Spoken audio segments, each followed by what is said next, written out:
And now, you're tuned in to All Factors Considered. Here are your hosts, Derick G and AJ. What's going on, folks? Welcome back to another episode of All Factors Considered. We're breaking down UFC Fight Night 188. Rob Font and New England Cartel gets a huge victory over the Team Alpha Male fighter and former Bantamweight champion Cody Garbrandt in our main event. But we also had the Cookie Monster Carla Esparza racking up a big win. We're going to talk about some Bellator stuff, best photos, all of the good stuff. But you know you need to drop a like, subscribe, do all of that good stuff before we get into anything, because that way you can boost us up the algorithm. That way these picks that we putting in on our pre-show and the recap that we doing today, that can get up to more viewers, because listen, we're a little accurate over here, we're making it happen over here. But I'm gonna bring in my co-host AJ. What's happening, brother? Back again for another set of fights, man. It was a crazy one. There weren't too many finishes, but there was a lot of upsets to take place in this fight, man. So I'm very happy to be able to break it down with you.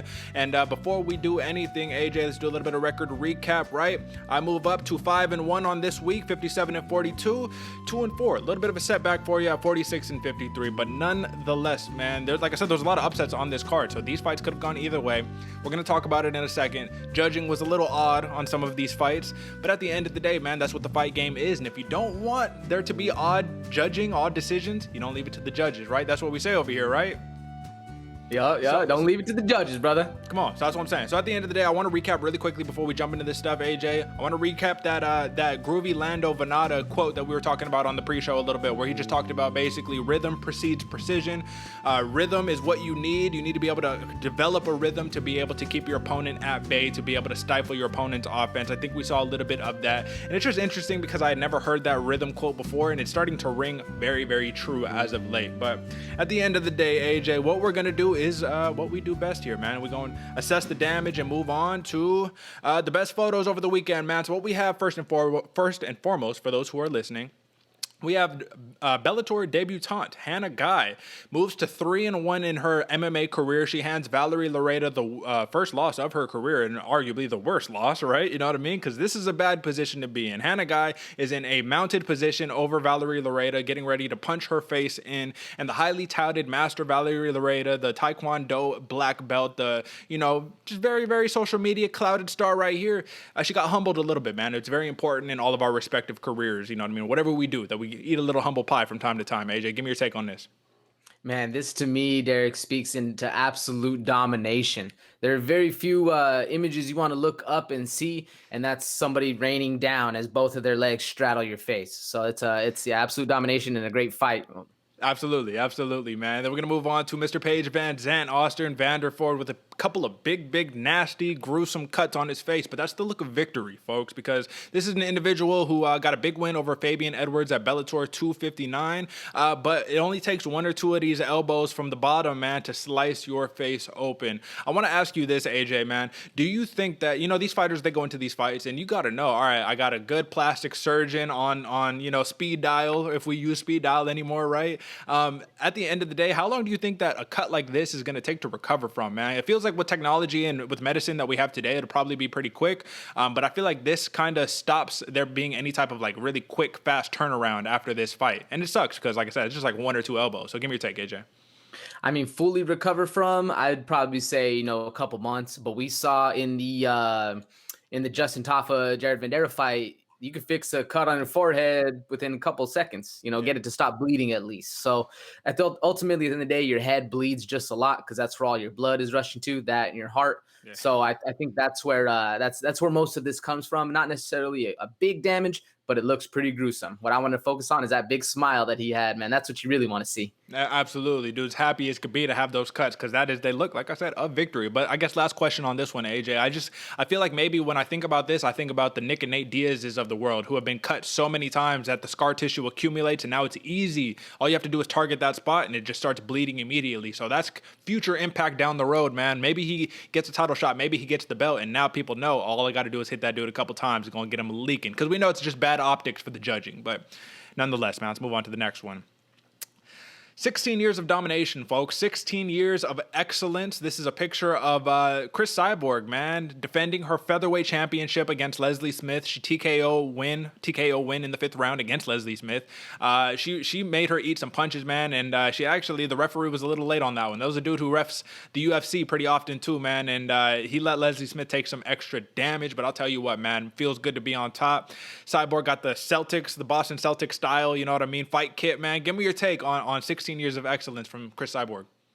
Like you said, Derek, 16 years of excellence, man. This is good. For me, this is good to see Cris Cyborg on top again, especially calling out Kat Zingano. It made me a little, like I said, nostalgic, man. It was good to see back kind of where she almost feels like it needs to be. You know, you think of Cris Cyborg, you think of domination. So it's good to finally see her back on top with a belt wrapped around her waist, even if it's not in the UFC anymore.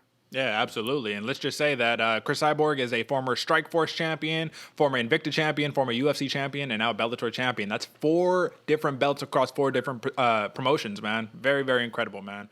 But we move on to the UFC. This is the reaction of a fighter knocking out his opponent in like a minute, man. This is Bruno Silva. He earned Performance of the Night after his knockout win against Victor Rodriguez in the 1st round, where a right hand led to a knee up the pipe, which led to another right hand, which led to a backflip from Bruno Silva. Give me your take, AJ.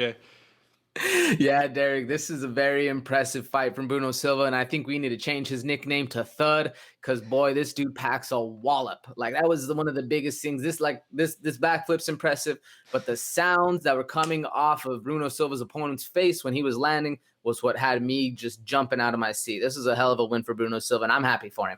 Every time that we get really excited because in these pay-per-view fights, we're starting to get, you know, fans back at these crowded arenas and whatnot, we always need to pay homage to these UFC Vegas days, these days at the Apex where you can hear the impact of these fights, man. Because I'll tell you what, the fans, it's a whole nother vibe that I get. I get tired after watching sometimes because there's all that energy. But when I get to see these dudes just in a quiet cage, mano-a-mano, man, that's really, there's something there, man. I think people, honestly, if the UFC was all like, we're going to ask fans to pay $10 to get this special, you know, type of like angle mics in the thing, I think some people would pay for it, you know what I mean? Legitimately. At the end of the day, big win for Bruno Silva.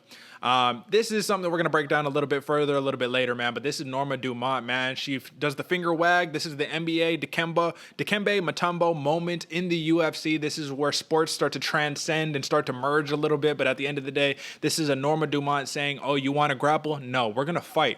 And there's nothing more demoralizing than somebody who basically dictates where the fight's going to take place. That's what she did. Give me your take, AJ. Yeah, Derek, this man, it looks like a lot of dominance, but this is somebody saying like, no, not in my house. We're going to actually fight it out mano a mano. We're not just going to let you control everything. This is a good moment for me as a Norma Dumont fan. I was screaming. I was excited. The second she started waving that finger, I knew it was going to be a scrap, dude. I was very excited for this one. Absolutely, man. And then you talk about domination, man. I think we got Khabib Esparza, the Cookie Monster. You know what I'm saying? Carla Esparza. This is her face superimposed, courtesy of @MMA UFC memes on Instagram. But she got the Khabib hat. She got the belt around. She's basically a Dagestani wrestler in her fight against Yan Xiaonan, man. Talk about dominance. Talk about a crucifix. Talking about putting your position in the most vulnerable spot. That's what Carla Esparza did against Yan Xiaonan. And now she's most likely has locked up another title shot against Rose Namajunas, man. So give me your take on that one, AJ. I think this one hits a nail on the head, Derek. Not only is that her wrestling style, she absolutely dominated Yan Xiaonan, but man, her face at the start of every single fight is exactly what this picture is, and I love it so much, man. You know what? Speaking of that, AJ, just really quickly, because you mentioned it, Carla Esparza has one of the most non-intimidating fight faces and fight stances before her fight. She's literally just standing there, just like staring, like, okay, are we going to start soon? All right, got it, cool. And then does this, man. So it's impressive because sometimes I think that's a big indicator, right? I see like Rob Font, we'll talk about that later. He looked really nervous before he fought Cody Garbrandt, but he always does. Like, he'll win and still look nervous. You know what I mean? Very soft-spoken dude, but he brings the pain, man. But next, going from a fun, you know what I mean, a fun little moment, laughs, giggles, and all that, I want to take a little serious turn because I'm going to read this tweet really quickly. This is on Twitter, courtesy of Steven_Kelleher on Twitter. Once again, this tweet goes as such. It says, "We do the best we can with pro records in China, but if we learned anything from the debuts of the last 3 or 4 highly touted prospects from the region, said record should be taken with a grain of salt. Strength of opposition is not a strong suit of the region." Now, that's slightly a harsh take. I believe, regarding the Chinese fighters that have been, represented in the UFC recently. But it's also true. And for everything that is a little harsh, that's a joke or whatever, there's a sliver of truth there. Listen, man, this is what we've seen time and time again in the last couple of months, man. These Chinese fighters getting exposed because their records don't match their skill set, at least against the highest level of opposition. I don't think we can necessarily apply the same lesson with Yan Xiaonan and with like the Weili Zhangs of the world, because they've been in the UFC, they've been tried and tested, and they have very good records in the UFC. But what we saw against I'm always blanking on his name, Nurden Becky, when he fought Josh Kulabau, right? He got exposed, man. This dude gassed out. He was looking for the grappling. He was this big finisher. I touted him as my sleeper, as a big finisher. He was just gassed out, wasn't ready to do it against the, the Josh Kulabaus of the world, right? But at the end of the day, we've been seeing this time and time again. So just give me your take, AJ. Do you think there's truth here? Do you think it's a little harsh? Do you think that it's kind of like the Mexicos of the world or other regions where it's just not as developed in terms of their MMA, man? Some places in the world, believe it or not, folks, they don't focus on MMA as much as they do other sports, right? In China, their main sport is probably basketball. You know what I'm saying? Like China, basketball is huge in China right now. I don't know how much MMA is. Give me your take, AJ. Yeah, no, I mean, is it harsh? Yeah, but the truth hurts, Derek. The truth might be funny and the truth hurts. Those are like the two things, man. If it makes you laugh or it makes you hurt, it's probably true and you need to work on it. And that's really what it is. As much as, we can say that, China has all this stuff and all that, they just haven't really been delivering on the promises necessarily that they've been putting out there, or at least the media has been putting out there. And it shows the gap that is there for the Chinese fighters. And at least this, to me, holds true for now. Maybe in a year or two, we'll see China start to really grow and grow and grow, like we've seen the resurgence or the growth of Russia. But I think time will tell. I do think it's a little harsh, but it's a little true at the same time. You got to take it like that, man. No, I'm with you. And I think that like when Khabib kind of had his run in the UFC and was dominating and doing all of these things, I think that brought a lot of growth to Eastern Europe and to the Dagestans and the Russias of the world, And I think that Weili Zhang, her impact as a champion is going to do the same thing. And Yan Xiaonan, as she rises up the ranks more and more as well, I think it's going to do the same thing. And Chinese fighters are going to start to, I think they'll have their day. Maybe it's not today, you know what I mean? Give it a couple years, you know what I mean? There's a lot of people out there, just like India. We got the first Indian champion out in one championship. Maybe we're going to get some more Indian fighters, like legitimately. But nonetheless, man, this last piece right here, this is something that Teddy Atlas was praised all day. You say, stick him with the jab, stick and poke, stick and poke, stick and poke. But if you're Cody Garbrandt, he would say, if you on a train track and you want to avoid the train, are you going to get off of the track? You better get off the track, bro. Do not walk straight back. And if you follow me on Instagram, folks, you see a little post I put up of Teddy Atlas basically giving him a boxing lesson right there, man. This was the story of the night, though. Rob Font versus Cody Garbrandt. This is Rob Font extending that lead hand out on Cody Garbrandt's chin, man. Give me your take, AJ. Yeah, this was a story of the night, Derek, and it's rough to get any sort of momentum, or even like you were saying before, any sort of rhythm with the Lando Venata quote, any sort of rhythm going when you're eating a piston of a jab to your face every single time you step into range, man. And it was a rough one. It was a rough one for Cody Garbrandt. It was a learning lesson that if you keep eating jabs and not willing to walk forward through them, it's going to be a long night for you. Absolutely, man. But now let's start the clock and let's get into some actual action, man. Let's recap the madness. Jack Hermansson, the Joker, he gets a big win against Edmen Shahbazyan, the Golden Boy. He moves to 9-4 in the UFC, 22-6 overall. But hey, man, listen, there was some trouble in the first round, man. Jack Hermansson was in trouble. His stand-up didn't really look up to par. He looked like he came out pretty slow. Didn't get the in-and-out movement as much. Instead, we just got eating shots until finally he woke up and decided to take the fight to the ground, man. Just give me your take on Jack Hermansson, how impressive it was, and what does this mean for Edmen Shahbazyan, man? You know what I mean? Let's grade the performance overall.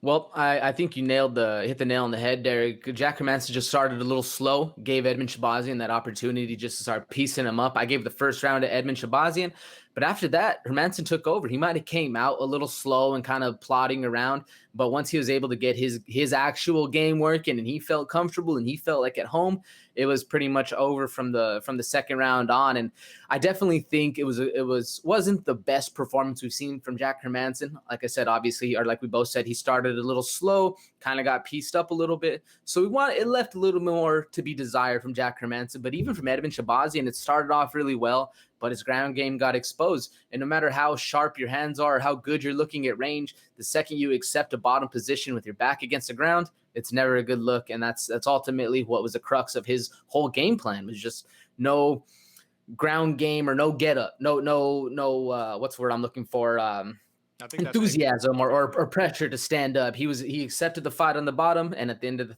in the third round, it was basically over, and he was just getting pieced up. Yeah, man. And that's at the end of the day, it's like that's what it really comes down to, right? Is when your back is on the ground, you need to then use all of the energy that you have to try to get back up to your feet, make an effort, do something, shrimp, whatever the case may be. Easier said than done when you're fighting a mauler, a killer in Jack Hermansson, who kind of reminds me of the mauler of Alexander Gustafsson in that ground and pound, man, like that mean ground and pound. But Jack Hermansson, I just will say his ground and pound impresses me every single time because he does the little things that a lot of people won't do, right? So he'll throw a little hammer fist, like literally like that. But accumulation, if you saw Shahbazyan's face at the end of the fight, man, he was pieced up. It was rough. So for that reason, I think that Jack Hermansson, arguably one of the, top 3 maybe ground and pound in all of UFC at this point. But you're going to need to do more than that if you want to advance up those rankings, man. And if he's number 7 right now and he wants to move up a little bit more and he wants to, really contend, he called out Robert Whittaker, literally the number 1 dude in the division, right? So if you want to fight dudes like that, I think it would be a very, very long night at the office if he fought a Robert Whittaker who's just going to piece him up on the feet, man. But you got to do whatever you can do to try to, take the fight to your strong suits. And I will just notice in his last 5, he's gone win, loss, win, loss, win, right? And the only losses have come to Jared Cannonier and Marvin Vettori. He's got a win over Shahbazyan, Kevin Gastelum, and Jacare Souza, who is no longer with the UFC anymore. So I guess I should have announced that too. Yeah, Jacare Souza, no longer with the UFC. It's not like he has been terminated. I think I talked about that on the preview show, that he got released from his contract. And now that the details have come out further, it just didn't, that was the last fight on his UFC contract, and they're choosing not to extend him. So at the end of the day, AJ, does that make it worse? It's the same thing, right? Basically, you're not with the UFC anymore. It doesn't matter whether you were released or whether it was the last fight. It's all the same, right? I think it's all the same, especially when you go out like he did, man. It was a rough one. Yeah, rough one. But anyways, that's not what we're talking about here. Big win for the Joker. Like I said, moves to 9-4, hands Edmen Shahbazyan his second career loss, man. Good stuff, man. Good stuff for the Joker. But like I said, we're going to need to see a little more improvement in the stand-up department if we want to see him advance a little bit further in the division. Now, this is one that listen, man, this is a very technical fight. This is Ricardo Ramos winning unanimous decision over Bill Algeo, Senor Perfecto. Bill Algeo didn't look too perfect in this fight, man, but listen, he was busy and he was striking and he was doing his thing. However, Ricardo Ramos is an individual who has a big win over Eduardo Garagori. You know what I mean? Garagori is a beast. I really believe Garagori is like an actual legit sleeper beast, man. So Ricardo Ramos is no joke at this point, man, and racking up this win against Bill Algeo, which was supposed to take place a couple weeks ago. Actually, this was a postponed bout. Listen, man, I'm very impressed with Ramos. However, we need to talk about judging, and we need to talk about the significance of wrestling and takedowns in tandem with the damage that those takedowns deliver, right? So at the end of the day, AJ, why do you think that these takedowns, because it's something where we talked about for weeks, man. We talked about how some judges, they'll count it more. Some judges will count it less, you know what I mean? But why is a takedown significant? Like, let's break that down to the fundamental of it, right? What exactly about taking an individual and controlling them without landing big strikes, without putting them in real submission danger or anything like that, what makes that so impactful as opposed to somebody who's landing a bunch of jabs, right hooks, just kind of picking them apart like that? Give me your take. I think what makes a takedown so impactful is you're changing the flow of the fight. If you're able to get somebody off of their rhythm, you're changing the flow of the fight. You're able to take them down, same thing. You're able to piece them up from distance. You're not able to let them get that rhythm. That's the whole thing. But to me, if you're just taking somebody down and they're instantly popping back up like Bill Algeo did, you're not really changing the tempo of the fight. You're more so just putting a speed bump instead of a stop sign. If for instance, it's just an example all of us can share. I don't think a takedown should weigh so heavily compared to like a stop sign versus speed bump. A stop sign, you actually need to hit that full stop. Whereas a speed bump, some of us just fly over them. Some maniacs out there just going crazy. Same thing with this. You get Bill Algeo just popping up every single time. If you're going to score a takedown as a point, I feel like you should score the pop-up as a point also. If Ricardo Ramos isn't able to control somebody from the bottom, or anybody, for instance, you take person A, if they can take you down but not hold you down, did they really even take you down? Like sure, it happened, but you're on your feet now. Everything in the past is gone. So I think the whole idea of the universal scoring where everything's kind of up to opinion is crazy. it's in basketball. The ball went in the hoop. That's not an opinion. That's the score. It's objective, the point. right? Somebody hacked you. Yeah. It's not an opinion. They hacked you. Like, it should be the same thing. You got to take down, get him a point. Got to stand up, you get him a point. I don't know. It's hard. So it's interesting because if we're looking at the numbers, right, this is something I didn't necessarily consider before, but we're looking at the takedown. So Ricardo Ramos, he landed 8 of 13 takedowns, and that optic makes it a little bit different because that just goes to show that you're constantly pressuring this dude, right? But when we're looking at the striking differential, Ricardo Ramos landed 57 of 106, and Bill Algeo landed 90 of 187. So it's like, I mean, both of them are landing near 45, 50%, you know what I mean? But, like, does a higher accuracy rating count as much when you're throwing less punches? Like, maybe not, you know what I mean? Right?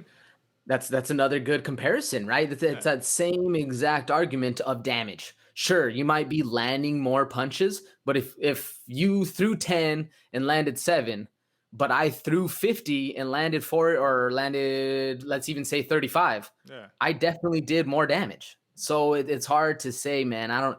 It's such a weird thing. Such a weird thing. No, I'm absolutely with you. I will say that, Algeo outstruck him all 3 rounds, man. But it just goes to show those takedowns, man. They count for a lot. And at the end of the day, I mean, not much. Real quick, Derek. Real quick to go to what you were saying. Okay, so Ricardo Ramos took down Bill Algeo 8 times, 8 of 13. Yeah. And Bill Algeo stood up 7 of 8 times, if I'm not mistaken, right? He got up from almost every single takedown besides the last one, if I'm not mistaken. But that's a better percentage. That's a better standard percentage than the takedown percentage. So shouldn't that weigh into? I don't know. Well, you know what's interesting, man? Big John McCarthy has actually talked about this, more about the submissions than about the grappling, right? But he was basically saying that if you defend a submission or you defend a takedown, you're awarded no points for that, or you should not be awarded any points for defending, right? Because you would think to Bill Algeo, like for me, I would think like, oh, dude, you're defending a bunch, like you should get some points for that because you're rendering their attack ineffective, right? But he says no. You know what your reward is for defending the takedown, for defending the submission? You get to keep fighting. That's your reward. You get no extra points. So it's just interesting because it's Big John McCarthy, who's been there since the inception of this thing, right? Versus the judging commissions, versus us sitting here at home, armchair quarterbacking, sitting there being like, no, it should have been like this, right? At the end of the day, man, the big thing with MMA, the thing that we all love and hate about it is that there is not a set standard, you know what I mean? So it just makes it difficult because in my mind, Bill Algeo, he really snuck out that win. I will say in the 3rd round, it wasn't looking great for him, you know what I mean? Even though he outstruck Ramos again, it's just one of those things. Okay, let me just say this before we move on, AJ. This is one of those fights. This is something that we're going to talk about in the next one too, right?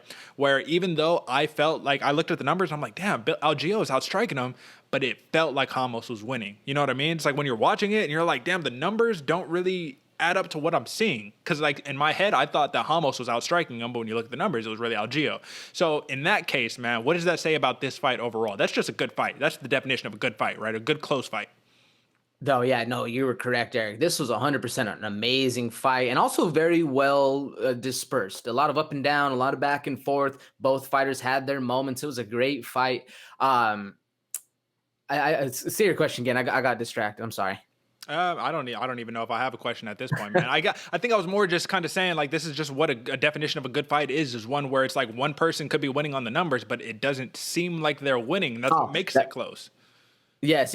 And that's really what it was, Derek. Excuse me for jumping back in. But it did feel like Ramos was controlling the thing. And I know one of the factors for the judging is control and time, time possession, whatever. But definitely it had the feel to me that Ricardo Ramos was doing what he wanted to do, where Bill Algeo was reacting instead of acting. So I think that's what we're talking about right here. Yeah, no, I'm with you, man. But it's a big win for Ricardo Ramos. He's going to move on in that featherweight division. Let's see where he goes. He's not ranked right now. He's still not going to be ranked, but he's up there. He's like mid-30s, maybe like late 20s, something like that. But listen, man, let's move on to Felicia the Phenom Spencer. She loses a split decision against Norma the Immortal Dumont. Did you know that Norma Dumont's nickname was the Immortal? I didn't know that she tried to take Matt Brown's nickname. That's kind of, I don't know if I like that. At the end of the day, man, she's killing the game right now, man. This is an upset that we both picked on this one. This is one we saw a mile away. This is one where when you look at the Tapology fan fight predictions, only 9% of Tapology voters thought Norma Dumont would get the win. Very, very crazy because when you just look at stylistically, man, Felicia Spencer, she can do good when she grabs a hold of you, when she gets you on the ground, but when you got good takedown defense and you're good on the ground too, it's going to be a longer night, man. Let's break it down. Felicia Spencer, while one judge thought that she won the fight. We need to talk about why, because if we're looking at the UFC stats, right, and there's a little bit of a discrepancy between the UFC stats and what we watched, right, AJ, but at the end of the day, she got outstruck. So, you know, the Phenom, she got outstruck 47-68 throughout 3 rounds.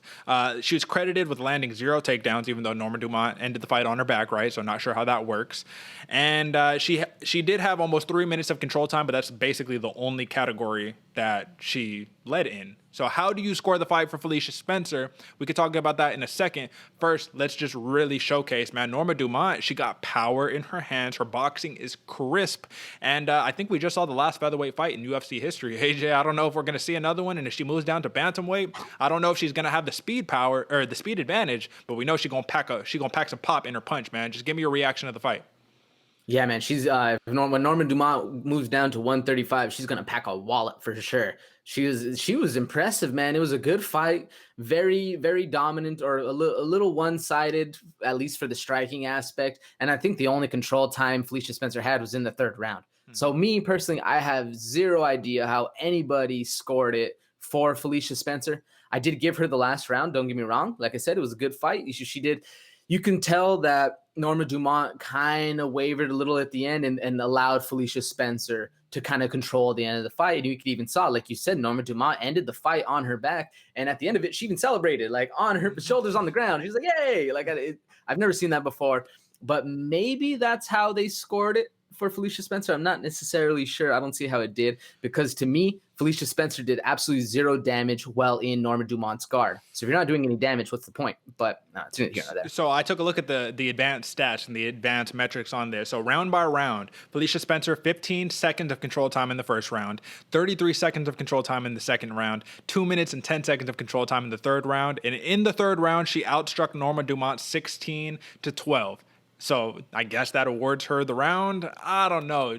My thought process is you got to do more. You got to earn the actual round, right? And but it's never a good optic to finish the fight on your back and to be like celebrating, right? That is a little odd. At the end of the day, I think Norma Dumont knew that she had the fight in the bag, and this is just, you know, someone who got that MMA experience, even though she's only now 6-1, I believe. Someone saying like, hey man, I know how to play the game, and I won the game. So if you know how to win the game, a win is a win is a win, man. And this is a big loss for Felicia Spencer. And I just want to note this really quickly, man. After being so highly touted, you can get a lot of confidence, right? You can get really hyped up, and you can think that this is the next individual. And this is a warning to the fans. This is a warning to the people who watch MMA, love MMA, just like we do. That's why we do this show each and every single week, 3 times a week. You know, drop a like, subscribe, all that good stuff, right? But at the end of the day, hype is a real thing. Clout is a real thing. And we need to look at stylistic matchups if we really want to determine who's going to win this fight. There's one thing we know about Felicia Spencer, and that's her kicks are legit, man. She's a Taekwondo black belt. She's a BJJ black belt. Cool. Nice, right? But Norma Dumont, what did we say in the preview show? Her Sanda background translates to MMA a lot better than Taekwondo does, because, yeah, you can kick somebody in the head, and she even, what's the shot that Spencer hit Dumont with, AJ? She snuck her with, what was it, like a hook kick? Or? It was a front hook kick. So it's you like, go up, you throw the heel of your foot at their face. And it's like, oh, nice, cool. But you know where you have to be if you want to land those shots? You have to be at distance the entire time. You know how that doesn't work? When you got a person who's walking you down trying to box with you, right? And that's what Dumont did. And Dumont, she was successful. So it's just one of those things, man, where I'd like to see Felicia Spencer go back, take some time. You know, there was kind of a lot of time between her last fight and this fight, but like go back to the drawing board again and work on the boxing, man. We know you're legit with the kicks. We know your ground game is legit. I want to see you develop your hands well, man. Go train with Mark Henry or something. I don't know. Do what you need to do to get the hands right, man, at the end of the day. Cody Garbrandt, obviously, we're going to talk about that in a second. Mark Henry, that didn't really help his case too much, but listen, man, it's just one of those technical things that I would like to see improve a little bit. At the end of the day, this is a huge, huge win for Norma Dumont, and let me see where she's moving to. She moves to 2-1 in the UFC. And hands Felicia Spencer her 2nd career loss. This is back-to-back losses. This is literally the Jack Hermansson, the Joker versus Edmen Shahbazyan all over again, unfortunately. Felicia Spencer's time might be up in the UFC if she's not willing to move down to 135. She looks a little big for the weight class, man, even for 145. So I'm just not sure, but I would like to see. There's a lot of competition out there, man. Go to PFL, go to the Bellator. You know what I mean? Go wherever you need to go. But big win for Norma Dumont, man. The immortal Norma Dumont. Now we have our fight of the night in Justin, the bad man Tafa, but he lost a unanimous decision to Jared Vanderaa, man, the Mountain Man. Jared Vanderaa, he got his much needed first UFC win. he basically, even though he said, I don't need to prove shit to anybody, he proved to a lot of people that this dude is legit and that he is a heavyweight that doesn't really move like a heavyweight. AJ, am I right or am I wrong? He moves a little more like if he was able to drop down to like light heavyweight, I think he could hang because of his agility and his mobility. Am I right or wrong in that assessment? Oh, you're 100% right, Derek. And in the pre-show, I was talking about how Justin Tafa is one of the only heavyweights that lands punches and bunches and really just throws a flurry at you and then can hit you with a hard one to drop you. And I was fully corrected. And Jared Vanderaa is also one of those heavyweights that has that same speed and that agility that you don't really see. You expected a big man to be plodding around, throwing heavy shots, but man, Jared Vanderaa was crisp. He was on his toes. He was bouncing around in and out, landing really good shots. And even me, I was a Tafa fan. I was going for Tafa, and it was hard. It was agonizing to write down 10-9s for Vanderaa because he really did earn the fight, man. And this is another weird one with the judges where we had two of them scoring at 30-27s. I don't see any world where Vanderaa won the second round, but he did win the fight. I had a 29-28 going for Vanderaa. But this is a crazy one because I just don't see how that goes down. That's neither here nor there because Jared Vanderaa did win the fight and he earned it, man. It was a great war. And like I said, it was, even though Jared Vanderaa wore the worst of the war. Try to say that 10 times fast. But even though he wore the worst of it, he came out winning and he looked good. He looked crisp. Might have been bleeding like crazy, but it wasn't that devastating of a hit. It just looked really bad. What are your takeaways, Derek? Well, one of my major takeaways off the bat is that Justin Tafa is game. This dude literally just needs a better matchup. UFC, please just give him a little bit of a better matchup because this dude can hang, man. He's very, very game, and he gave Jared Vanderaa a hard night at the office, man. Like Jared Vanderaa, this was not an easy fight by any stretch of the imagination. There was at one point when Tafa did land a big overhand right where I thought, I was like, oh, this might be the beginning of the end for Vanderaa here. But that reach was just too much, man. And I said it from the jump, man. I always have to favor the dude who's 6 inches taller with a 6-inch reach advantage. Like, how do you not favor that dude unless the fighter he's fighting against is a grappler, right? That's really the main way for me in my assessment, because when I knew this fight was going to be a boxing match, a kickboxing match, basically, I knew, come on, man. You got very limited options. You know what I mean? You're literally taking your own weapons away. But AJ, let's talk about it really quickly, man, because this is another one of those judging discrepancies, right? And I just want to move through this really quickly. But Tafa was outlanded in every single one of the rounds, right? So 15-31 in the first round, 26-47 in the second round, and 33-43 in the third round. Give me your argument for why damage should do more, should count, maybe as equal or more than a lot of volume. Give me your take on that one. Well, I think it's exactly that, Derek. Damage changes the outcome of the fight. So does pace, so does pressure. All that stuff definitely changes it. But when you're able to, and we saw it in the second round, you get clipped and you get hurt hard, and you have to start where the whole fight you were advancing. Now you have to get set on the back foot. You're bleeding heavy. You're leaking blood. It's just not a good look, and it changes the view. It changes what everybody sees, and perspective is everything, is it not? When you're out there, and sure, you might be landing more shots, but the guy is touching you and you're visibly like shuddering and getting hurt. It looks a lot worse, and you're wearing a lot worse of it. So to me, I personally think damage should add a little bit extra, especially the second. Like, for instance, Clay Guida. Clay Guida is a perfect example of a dude. He's not necessarily he's gonna be in your face all day long, full pressure all day long, but he's gonna hurt you. And you get touched by Clay Guida, you're going down, and he's still very small guy. Same thing for these guys. And as much as the pace and pressure was there, if you land a big shot from a heavyweight and you go down, it's kind of like the whole aspect of being a heavyweight. That's what it is. So I definitely think damage, at least in my mind, weighs a little bit more. Sure. When one touch can put you out, it seems a little farcical to argue the fact that 10-1, 10 small punches equals one big punch. God, it's hard an argument. It's a hard argument. Yeah, there's no consistent metric right there, man. It's really just the eye test at the end of the day. And Jared Vanderaa, he passed the eye test, man. I'll tell you that much. So he's 1-1 in the UFC now, and this was the one fight on the entire main card where we say there's no chance it goes to decision. But it did, and it was the fight of the night, man. And that's why I didn't think it could be a fight of the night, is because I said someone's going to sleep, and you can't have a fight of the night if someone goes to sleep. That's a performance bonus instead. At the end of the day, that's one of the many upsets on this card, because this main card featured 4 upsets, and overall 5 upsets on the card, man. So Big win for Jared Vanderaa. Very excited to see where he goes from here, man. Now, AJ, this next one, I got to ask you a question off of the bat. Carla Esparza, she wins a very dominant TKO victory in the second round against Yan Xiaonan, formerly ranked number 3 in the strawweight division. Esparza looks like she's going to fight Rose Namajunas next, get that title shot next. But my question to you is this: more impressive victory, Valentina Shevchenko against Jessica Andrade in the crucifix position, got her out of there, I believe, in the first round, or this fight right here, where it was, if these were both in the second round, then we got an argument, we got a case right here. What was more impressive, Esparza's crucifix victory over Xiaonan, or Shevchenko's crucifix victory over Andrade?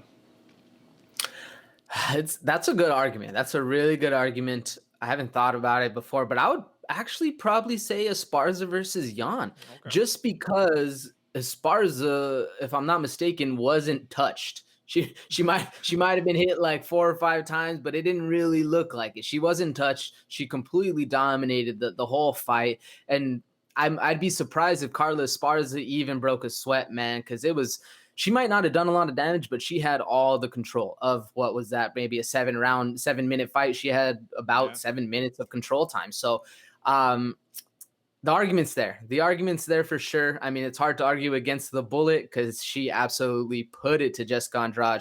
Both of their opponents left bloody. Both of them had, their huge moments where you couldn't even say that either fighter really deserved, or I guess that's a stretch. They both definitely deserved to be in there, but had a fight game plan going in. I think what did it for me, though, to me, both the worst positions you can end up in are crucifix and north. You have somebody going north-south position over you, their booty hole in your face, and then they're punching you. That right there, I'm in. I quit as a fighter. You rubbed your stuff on my nose. I'm good, man. So that happened right there in that fight, though, that north-south position right there. And it's funny because when I was watching the fight, that was a comment that some people I was with, was making. You know what I'm saying? They were like, yo, like her booty is on her mouth, dude. Like, what the fuck is going on here? You know what I'm saying? But yeah, that's domination, though, right there. And that's what happens. You know what I mean? What's the age-old proverb, AJ? You know what I mean? If one man could take you down, 2 men could do the McNasty to you. And we don't want that. So at the end of the day, man, this is a female contest, but the rule still applies. And Yan Xiaonan is going to have to go back to the drawing board. There's a lot of pressure on her, and I'm going to actually give my answer to this, AJ. I think that Esparza's was slightly more impressive than Valentina's victory because Xiaonan looked very demoralized after. Andrade was up and smiling and was like, oh yeah, good job, tough Vale Tudo out there, man, in Brazil. So Esparza gets the edge to me, but at the end of the day, man, I'm interested in seeing, because I have to go look back. There's a possibility they already fought, but I like to see Esparza versus Andrade and see how that one plays out. You know what I mean? Would it be the same outcome? I don't know. Maybe. I don't know. Both good wrestlers. But listen, man, you're correct in your assessment. You said, did Esparza maybe get hit 4 or 5 times? Yeah, 5 times. That's it. 5 times, 7 minutes of control time. This was absolute domination. Esparza earns her first finish win in the UFC since defeating Rose Namajunas at Tough 20 to become the UFC's inaugural UFC strawweight champion back in 2014. And yeah, man, outstruck 27-5, man. That's just big win, man. There's nothing else to say about that one, man. So shout out to you, Cookie Monster. Shout out to Carla Esparza, but I'm still a big fan of Yan Xiaonan, and I believe that she's going to do big things in the division as long as she just shores up the grappling a little bit, you know what I mean? But this is it. This is the big one here, man. Rob Font, New England Cartel, man. They get another one back on the board, right? A lot of people, I think they probably wrote off New England Cartel after Calvin Kattar got pieced up by Max Holloway. You know what would be an interesting matchup, AJ? Rob Font versus Max Holloway, man. I think that would be a crazy matchup. Rob Font, if I'm not mistaken, he threw somewhere in the range of like 350 strikes in this fight, landed about, almost 200 of them, majority of them jabs. Guess what? Max Holloway does the same thing. Would be interesting, but let's hold off on that thought for a second, and let's talk about the dominance that was Rob Font and the New England Cartel, man. How do you think Cody Garbrandt's chin is feeling right now? That eye, that chin, that face has got to be sore after absorbing all of those jabs, man. What advice do you have for a fighter who just got that jab in front of him all day? What can an MMA fighter in this day and age do to just counteract that strategy? Because it looks like the jab is just unstoppable. Kamaru Usman's destroying people. Rob Font, give me your take, AJ. Well, it's weird because Chael Sonnen always talks about how the jab in MMA is absolutely useless because people can just duck under it and shoot. Yeah. And we saw that wasn't actually able to happen in the Rob Font fight. I don't know why Cody Garbrandt wasn't able. He tried a couple times, but it just wasn't happening. And it's weird because if for me, in my background, somebody wants to jab me all day, you just hit him with a kick. keep your leg is longer than their arm. Just keep them out, kick them, bap, bap, bap, keep them at a distance. Whereas in this fight, it looked like Rob Font's arm was longer than Cody Garbrandt's leg. So that wasn't able to happen. Rob Font was just a piston out there, man, just keeping that pressure, dominating literally at the end of his strikes too, where all the striking coaches teach you. You hit him at the end, so it actually has that pop. And we saw Cody Garbrandt. He might have been, hitting the cheek and all that, but man, when your other guy's doing that to you too, is it really that impressive? I don't know, man. If I was in Cody Garbrandt's corner, you gotta tell him, you're gonna eat one, maybe two jabs, but at the end of the day, it's not that PED TJ Dillashaw, banger that you're gonna eat. Walk through it, man. You have to walk through it. You have to get that takedown. You have to nullify this guy's length in order to at least get some sort of footing in the fight, man. Because it was a hard one, and I was going for Cody Garbrandt. I'm a big Garbrandt fan. I even gave Cody Garbrandt the third round just on pure bias, and don't get me wrong. I went and watched that back, and he definitely lost the third round. But it was just a hard one for Cody Garbrandt to learn, because it was a good lesson. And Rob Font really, man, put it on him and put everyone on notice that boxing is legit. And if you can't grapple, it's going to be a long day getting pieced up from a jab from a distance, man. Yeah, man, that's really what I saw here, is that Cody Garbrandt came out hot, right? He was utilizing some kicks. That was one of the strategies I thought that Cody Garbrandt would have been able to use to really stop Font's output, is just stay at range. He was dodging the jab very well in the first round. Problem is, this was a 5-round fight, right?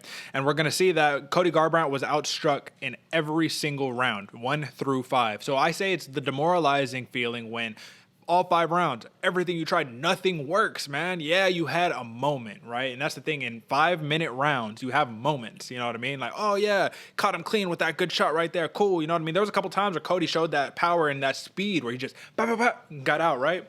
But what Font do throughout the entire round? Jab, jab, jab. Oh, I'm going to take you down. Oh, yeah, what did I call before, AJ? I said, remember when Rob Font gets to the ground, what does he like to use? He grabs onto your arm for the Kimura, and if he's not going to break your arm, he's going to use it to get up. He's going to threaten the submission so he can get back up on his feet, get back to the jab, right? The very simple game plan with this dude, and that's the thing. The basics sometimes will take you the furthest, man. It's just very, very simple, rudimentary, and because he's not throwing crazy, spinning attacks and all of that stuff, he's never putting himself in a bad spot, really. He never really was in a bad spot the entire fight. I think the biggest thing to take away from this, AJ, is that Cody Garbrandt is a great representation, or what Rob Font did to Cody Garbrandt is a great representation of when you have these powerful dudes, these dudes who are just willing to, you know what I mean, walk through the fire sometimes. It didn't happen in this fight, but these dudes who could take your head off with one punch. Smart pressure is the key, right? Keep them on their back foot. But when Rob Font would get Cody Garbrandt back against the cage, when you're back against the wall, you're actually a dangerous opponent, because that's when he would reach for that in that pocket, try to drop the big overhand, right? Every time Font got Garbrandt back there, he just walked back to the center of the cage and said, nah, not going to do that. We're going to go back to this. We're going to go basics. And that's the key. The reaction difference between getting hit too, because when Font did take a couple, because he got cracked a couple times, what did he do? He said, okay. And just like tight guard, right? Instead of Cody Garbrandt, who he saw red a little bit in the fight, man. Like he got to a point where he got so frustrated. He was basically like, yeah, what's up, bro? Like, you know what I mean? Trying to draw out that firefight, right? Did it work? Absolutely not. Did he have majority of his is actually, so in the third round, the round that you scored it for, he landed 15 strikes.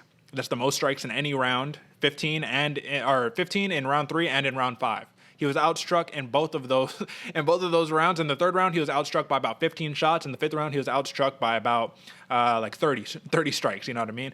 At the end of the day, man, you got to just be able to draw that output out there. The wrestling didn't work because we said the grappling was legit from Font, but this dude's scary, man. He's in a little bit of a bantamweight limbo because Aljamain Sterling's holding up the division right now, man. But once this thing shakes out, this dude is going to be a contender. AJ, what else you got for me on this matchup, if you have anything else? I think you hit the nail on the head, Derek. And what impressed me most was the game plan. Like you said, Rob Font didn't at all get drug into the battle. Cody Garbrandt literally, he would go to the back. He would get where he felt comfortable, and Rob Font would say, okay, let's reset. Yeah.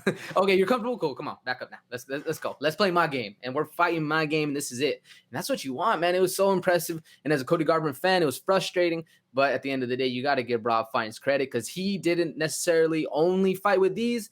He fought where it was most important with his head, man, and he played a smart game plan. It was impressive. I agree. And Rob Font moves to 19-4 in his MMA career. He's now on a 4-fight win streak, and he outstruck Garbrandt 131-48 at a 48% clip, man, which goes to show that jab will take you a long way. And he stuffed 7 of 10 total takedowns from Cody Garbrandt, man. So when Cody Garbrandt says, I'm going to channel my former NCAA D2 wrestling skills, it's like, yeah, sometimes traditional freestyle collegiate wrestling and MMA wrestling don't translate, right? It's a good indicator. I mean, you got chops. It goes to show he got chops, but you got to be able to mix it up too. You know what I mean? Just wrestling and wrestling while striking, just 2 different things, man. But at the end of the day, that's the main card, man. Great bouts all across the board, man. But let's do a little bit of matchmaking now, AJ.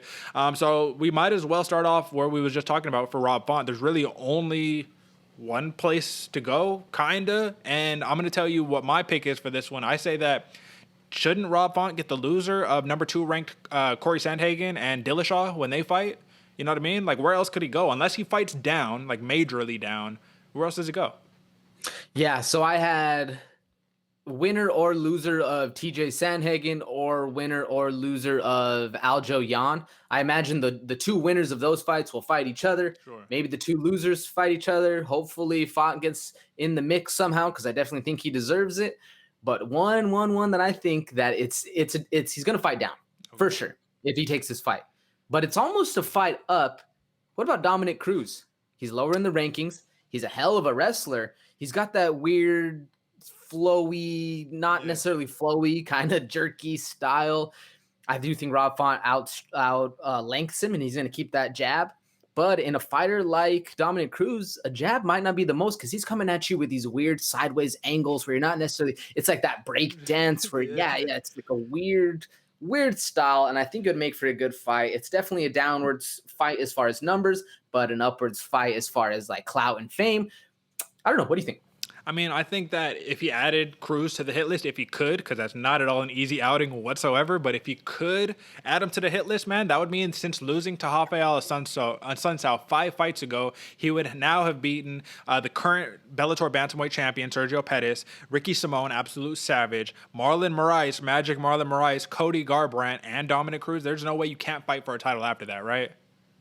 Right. But then again, bantamweight is weird, and Corey Sandhagen should have been fought for the title at this point, and now he has to fight Dillashaw before he could. That's what I'm saying, man. Sometimes this thing doesn't make sense, but I like that one. I like what I have in my notes about this. I said unless he fights down. Font is currently in the bantamweight limbo, as the championship is being held by Aljamain Sterling, who just got neck surgery, and he's supposed to fight Peter Yan next, and then he wants to fight either Dillashaw or Sandhagen. So it's like this could be months and months away for Rob Font at this point. So he might have to take another fight in between. We'll see. It'll be interesting. How about the Cookie Monster? Rose Namajunas is the only name that makes sense to me. I think this is really easy. They did our job for us on this one. She's on a 5-fight win streak, beating Jan Jadova, Alexa Grasso, Michelle Waterson, Marina Rodriguez, and Yan Xiaonan. That is a hell of a hit list if you're a strawweight contender right now. Moves to 18-6. What do you think? Yeah, I mean, I think that's obviously the match to make. I think she deserves it. I definitely think Carla Esparza just put it on her, especially beating Rose. It makes for a little bit more of a good narrative going forward in the fight. I played it that Magnum is going to get the rematch. I think that's what Dana White's going for. He said it a little bit in his post-fight presser that if they don't do the rematch, he literally said, if we don't do the rematch with Weili Zhang, Carla Esparza gets the fight. So in my mind, I was just putting that out. I think Magnum's going to get the rematch. In that world, I hope they don't. I really hope they don't. I hope Carla Esparza gets the fight. But if they do get the rematch, I want to see Carla Esparza versus JJ. Ioana and Jacek. I definitely think Ioana and Jacek was talking about, I'm the baddest bitch now. I'm back. I get the title shot. I don't know. You lost to Rose twice. Maybe you fight Weili Zhang. That would be kind of interesting. But I would like to see the wrestling of Carla Esparza versus, I mean, the absolute game. Like I don't even know what to call JJ's game, because he's so well-rounded and so crazy and so strong and like such a good fighter. I think that would be an interesting matchup to see. I don't think they fought in the past. They might have, but it'd be a good one. What do you think? I would love to see Ioana and Jacek rematch against Weili Zhang. That was such a close fight, man, and I think that's one of those where she needs to get that one back, man. I honestly think that's unfinished business right there. But what I wrote down in my notes here is that styles make fights, but narratives sell fights. And this narrative is a hell of a good narrative. In Esparza, beating Namajunas to become the first strawweight champion 7 years later. Come on. It'll be interesting, man. And I think that's the matchup. I hope they don't do the rematch. But with the UFC, we've come to see week after week, month after month, man, it's not always about what makes sense. It's about what sells. So there you go.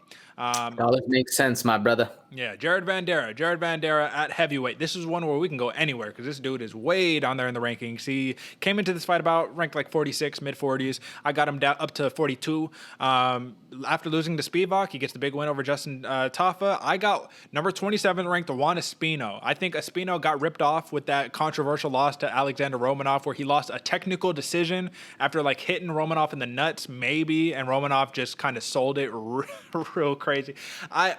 Listen, Romanov is a beast, one of my favorite fighters in the heavyweight division, but that was, come on, we can call it what it is, man. That was a little bit of acting job right there. What do you think, AJ?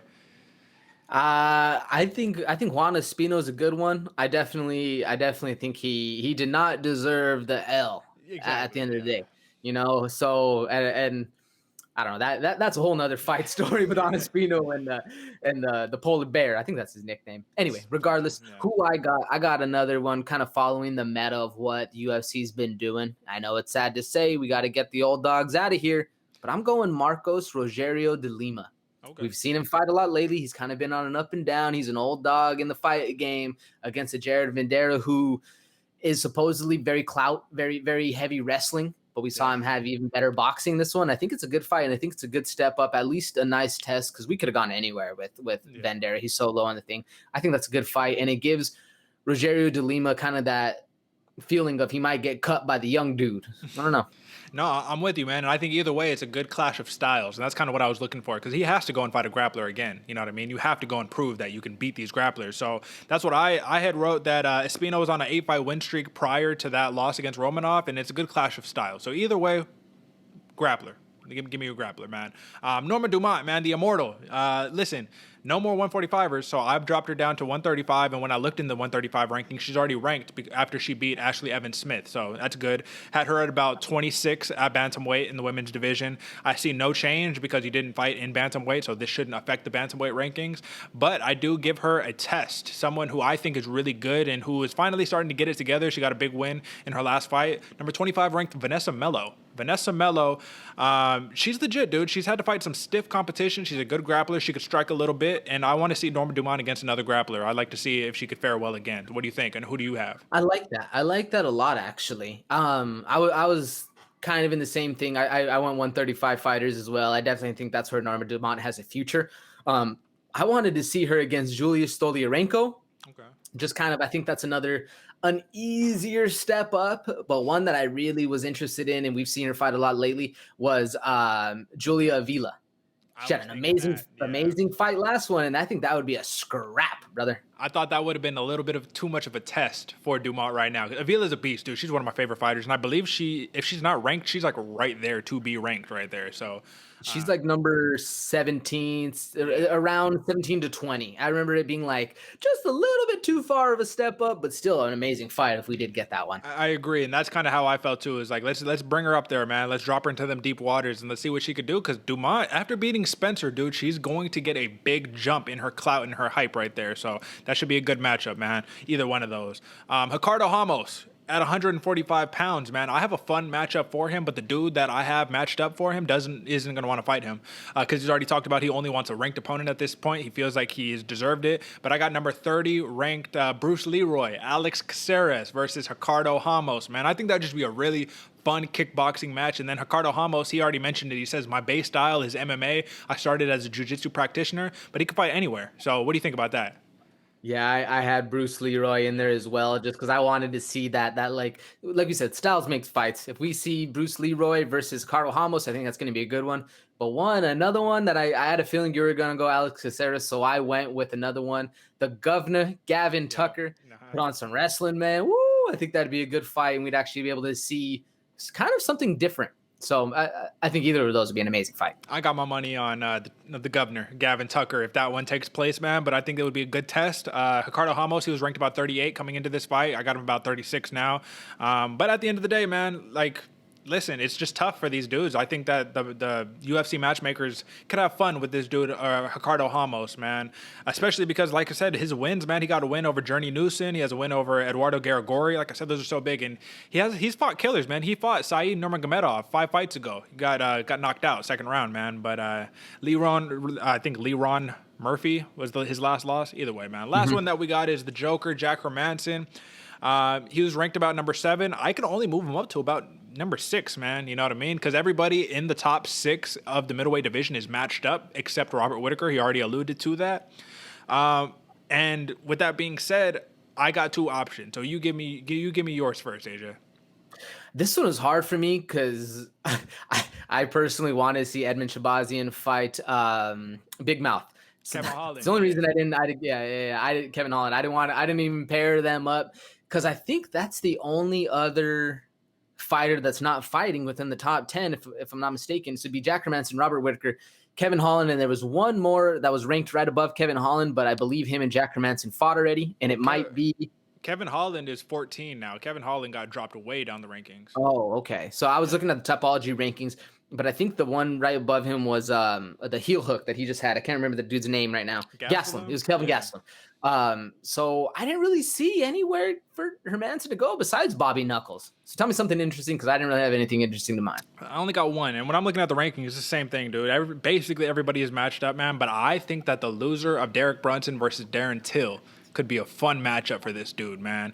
I mean, don't get me wrong. It's still one of those where it's like, I don't really know if that's going to take place. But at the end of the day, tell me that wouldn't be a good fight. Like, I would like to see, in all honesty, just because of how good of a grappling matchup it would be, Derek Brunson versus Jack Hermansson, man. Tell me that wouldn't be a good fight.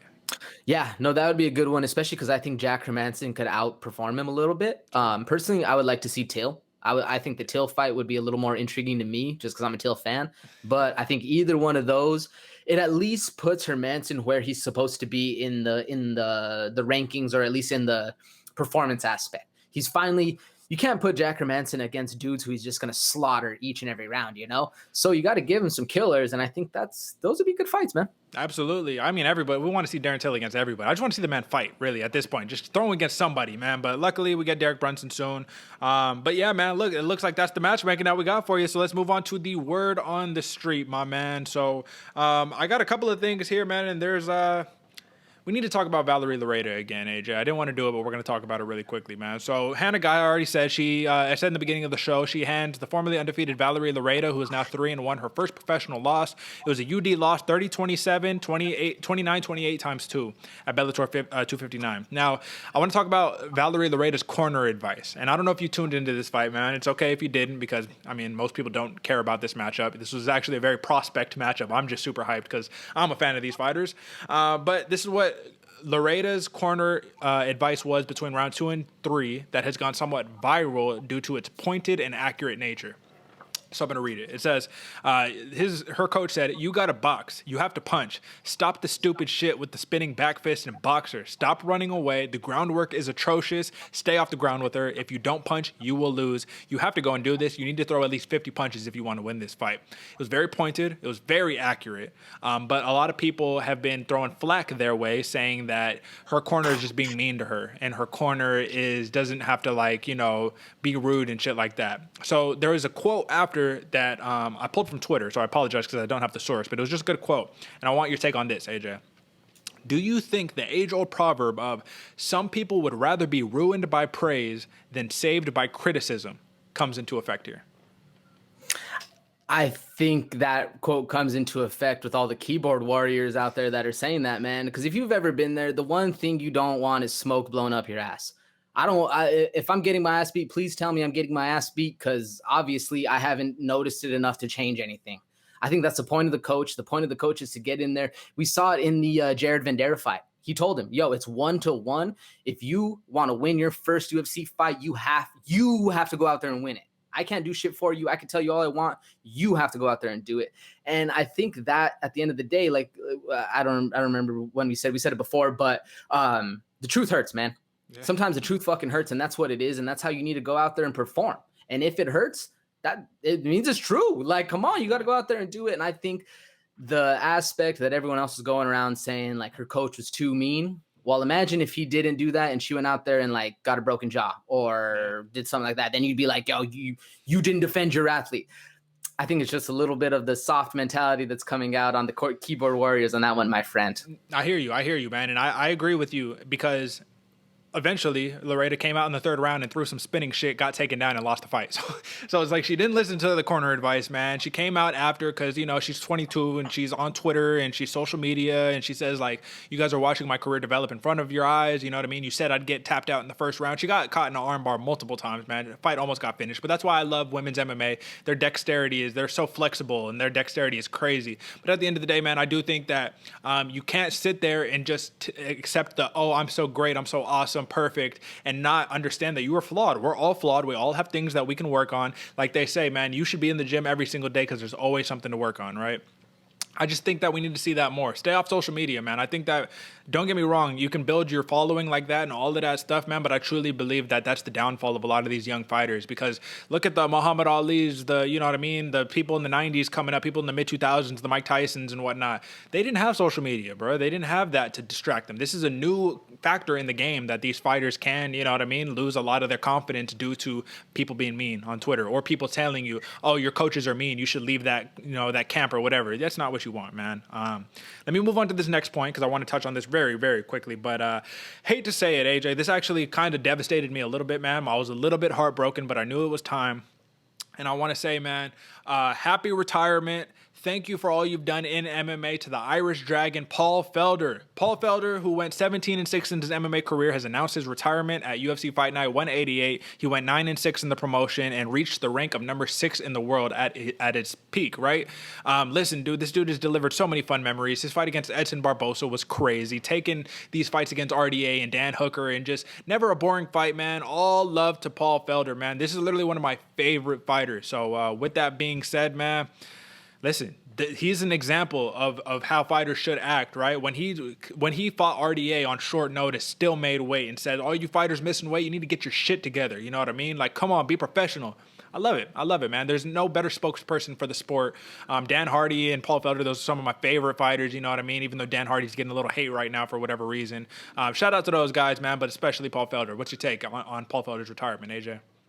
Man, I was blown away when they gave the video announcement, but man, like, one of the ultimate fighters of grit, dedication, and performance, Paul Felder, dude. Like, he didn't get enough love as he should have, but I like I said, I thought he won the Dan Hooker fight. You know, that's personal bias maybe, but an amazing fighter, amazing class act outside and inside of the ring, and his views on breaking fights down and just his whole outlook on life, especially going from fighter to now triathlete. It's going to be amazing to see. I hope he has a great future, man. It was one hell of a run, and I'm very thankful for Paul Felder for everything he's done for the sport and just the whole MMA community in general, my man.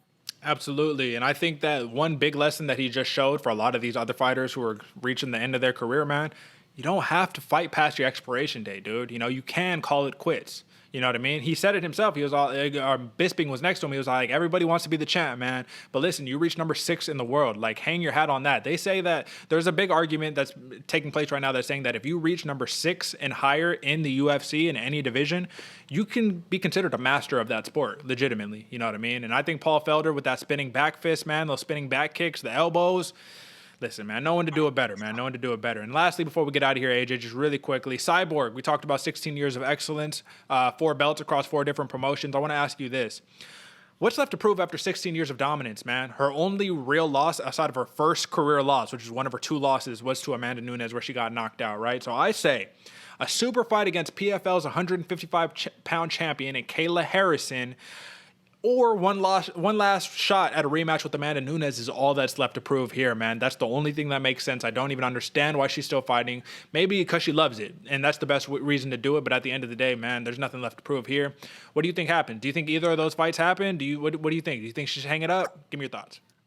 I personally would like to see her hang it up. I mean, it's been 16 years. Like you said, it's great excellence. Maybe a last fight with Kat Zingano. That'd be interesting. Yeah. I do think the way, if I was her and my mentality as a fighter would going into it, is I want to get that one back against Nunes. Yeah. I don't think it's going to happen. She's absolutely destroying everyone she comes against, but you never know, man. Yeah, you know, everybody has their option. And at the end of the day, Cyborg is very, very, very talented and very dangerous. So you can't leave anything against her. Yeah, man, and I will have to say that Kat Zingano, I mean, I don't think it would do much for her career at this point, but I will have to say she said it herself. She says you cannot be a GOAT if you're scared of the cat. Got to go handle the cat and then go fight a Nunes the last time or get the super fight with Kayla Harrison or whatever. But Cyborg, man, just dominance, excellence, and we're going to remember her for a long, long, long time. But that is the word on the street. That's just about everything for you, folks. So make sure you drop a like, subscribe, you know what I'm saying? Go follow us on Instagram. Head over to our website, allfactorsconsidered.com. Whatever you do, stay locked in, keep it tight, because next week we have it off. There's no UFC, there's no one championship, no Bellator, no PFL. We have absolutely nothing for you next week, folks. So enjoy a much needed, much deserved, break from the action so we can come back better than ever, because it's going to be a busy, busy month of June, July, and everything forward. Real quick, before we get out of here, AJ, let me announce a couple of fights that are coming up. UFC Fight Night 188 on June 5th. Jairzinho Rozenstruik versus Augusto Sakai. That's the main event. Should be a good one. Couple of standout bouts on that fight. We were supposed to have Angela Hill versus Amanda Hebos. I actually don't think that fight's going to take place because Hebos had sustained COVID effects, but we do have Makwan Amirkhani versus Nate Landwehr. Should be a banger. We got Alan Patrick versus Mason Jones. I'm going to tell you that's going to be a banger fight at lightweight right there. Next, we move on to June 12th, Israel Adesanya versus Marvin Vettori 2, the rematch. We got Davison Figueiredo versus Brandon Moreno #2 for the flyweight championship coming up. We got Leon Edwards versus Nate Diaz at 170, and Lauren Murphy versus Joanne Calderwood to determine, who's going to fight for the flyweight title next. Big one. June 19th, we got Chaos Williams versus Matt Semmelsberger. AJ, that's a banger alert right there. We got Vina Janjanova, versus Kanata Murata, I believe is her name, or Kanato Murata. She's one of my favorite prospects out of 115 right now. And then we have Casey O'Neill versus Laura Procopio, or you know who I'm talking about. Could be a banger. Lastly, folks, just got a couple left here. June 26th, Cyril Gain versus Alexander Volkov. Main event should be a banger. One confirmed fight on there is Tim Elliott versus Sue Maderji. That's going to be a banger right there in the 125-pound division. Sue Maderji is a beast. Last thing I got for you, July 10th, we get UFC 264 Dustin Poirier versus Conor McGregor #3. I will announce they just dropped the posters. Atrocious, ugly poster, one of the worst posters. We're going to start doing some poster reviews here. I forgot this episode. We'll do it on the next one. Notable fights on that one. Gilbert Burns versus Stephen Thompson at 170. The Wonder Boy should be a good one. Irene Aldana versus Yana Kunitskaya at women's bantamweight. And then, finally, our boy Zhalgas Zumagula versus Jerome Rivera at 125. That's all I got for you, folks. A lot of great bouts, and it's exactly why you need to come back. Keep it locked. Stay tuned. That's all we got for you, though, folks. So until next time, peace.